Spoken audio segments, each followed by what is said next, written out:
সোমবার প্রাতঃভ্রমণে গিয়ে অসুস্থ বোধ করলেন তামিলনাড়ুর মুখ্যমন্ত্রী স্ট্যালিন।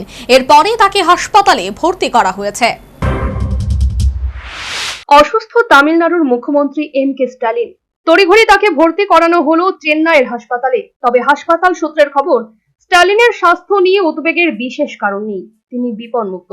আগামী বছরই তামিলনাড়ুতে নির্বাচন, তাতে ইন্ডিয়া জোটের মুখ এই স্ট্যালিনই। ইতিমধ্যেই দক্ষিণের রাজ্যে নির্বাচনের প্রচার এক প্রকার শুরু হয়ে গিয়েছে। এই পরিস্থিতিতে স্ট্যালিনের অসুস্থতা একেবারেই ডিএমকে বা ইন্ডিয়া জোটের জন্য ভালো খবর নয়।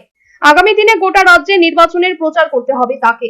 নিত্যদিন একাধিক কর্মসূচির ধকল থাকবে, তাতে অসুস্থতা বাড়ার আশঙ্কা আছে। সূত্রের খবর, স্ট্যালিনের চিকিৎসার জন্য বিশেষজ্ঞদের বোর্ড গঠন করা হচ্ছে। তার স্বাস্থ্যের দিকে নিয়মিত নজর রাখা হবে।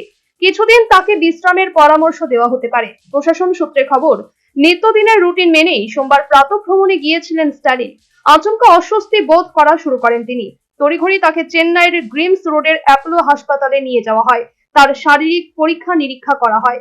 প্রাথমিক পর্যবেক্ষণের পর হাসপাতালের তরফে একটি বিবৃতি জারি করে বলা হয়েছে, মুখ্যমন্ত্রীর সব উপসর্গ খতিয়ে দেখা হচ্ছে, সব রকম পরীক্ষা নিরীক্ষাও করা হচ্ছে। তবে হাসপাতাল সূত্রের খবর, স্ট্যালিনের স্বাস্থ্য নিয়ে বিশেষ উদ্বেগের কারণ নেই, তিনি বিপন্মুক্ত।